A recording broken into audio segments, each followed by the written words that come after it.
So I tried turning this long sleeve dress shirt into a short sleeve dress shirt. And somewhere between this is ridiculously easy and look at me knowing what I'm doing, I made a pretty stupid mistake. But weirdly enough, it totally worked out. Let me show you what happened, but first take your shirt off and unfurl that bad boy. For this shirt, I wanted the finished sleeve to measure about 9.5 inches or 24 centimeters from the shoulder seam. But we don't want to cut the sleeve directly at 9.5 inches. Because if we do that, then the finished sleeve is going to end up shorter than we wanted because we still need extra fabric to create that hem. So I measured down 10.5 inches or 26 centimeters from the shoulder seam. Use some chalk or the blood of a virgin to mark that spot so you don't lose it. Now draw a straight line down to the other side of the sleeve and make sure that it's at a nice 45-degree angle. I'm SD, and if you're new, I show guys like you how to tailor their own clothes at home. But hold on, you've been warned, because it's the most addicting thing in the entire world. So if you're up for the challenge, be sure to hit that subscribe button. Again, you've been warned. Grab your fabric scissors and start cutting away like Lorena Bobbitt. That's the second joke that I made about her. That's kind of weird. And unlike her husband, well, there's no going back. You're gonna have two pieces that will not go back together for future fun time. Roll your sleeve under by the inch or 25 millimeters that we talked about. That freshly cut edge, yeah, it's gonna eventually start fraying on us, so we need to hide it inside the hem. Fold that raw edge over by about 1/2 inch or 12 millimeters, and then fold it over one more time by that other 1/2 inch or 12 millimeters. Once you've got that spot, put a sewing pin in there close to the edge where the fold is, and work your way all around the edge with more sewing pins. Use your ruler as you go along to make sure that everything,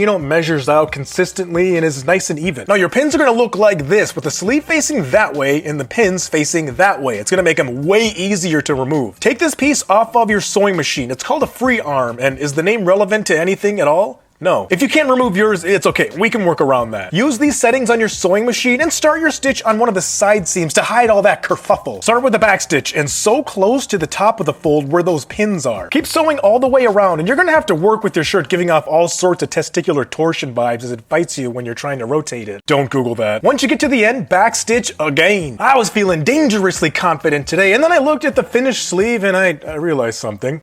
I folded the hem towards the outside of my shirt. Normally, this entire folded section, it should be hidden inside the sleeve. Now, at first, I thought that I had completely screwed up the shirt, but then I tried it on. And honestly, I kind of liked it. Instead of a traditional hidden hem, I accidentally created an exposed cuff around the sleeve. It gives the shirt a slightly more casual look, in my opinion, something like a 1950s vintage work shirt. So because of my idiotic mistake, you actually have two options. If you want the traditional short sleeve dress shirt look, you're gonna fold that fabric towards the inside of the sleeve, pin it, and then sew all along there. And if you want this exposed cuff look, fold it towards the outside like I did. Did I do it exactly the way that I planned? Nope. But sometimes tailoring is just making a mistake, staring at it for like 5 seconds, and confidently calling it a design choice. I also took in the side seams and added darts to this shirt. I'm gonna show you how. It's in the next video. I'll see you over there. SD out. See ya.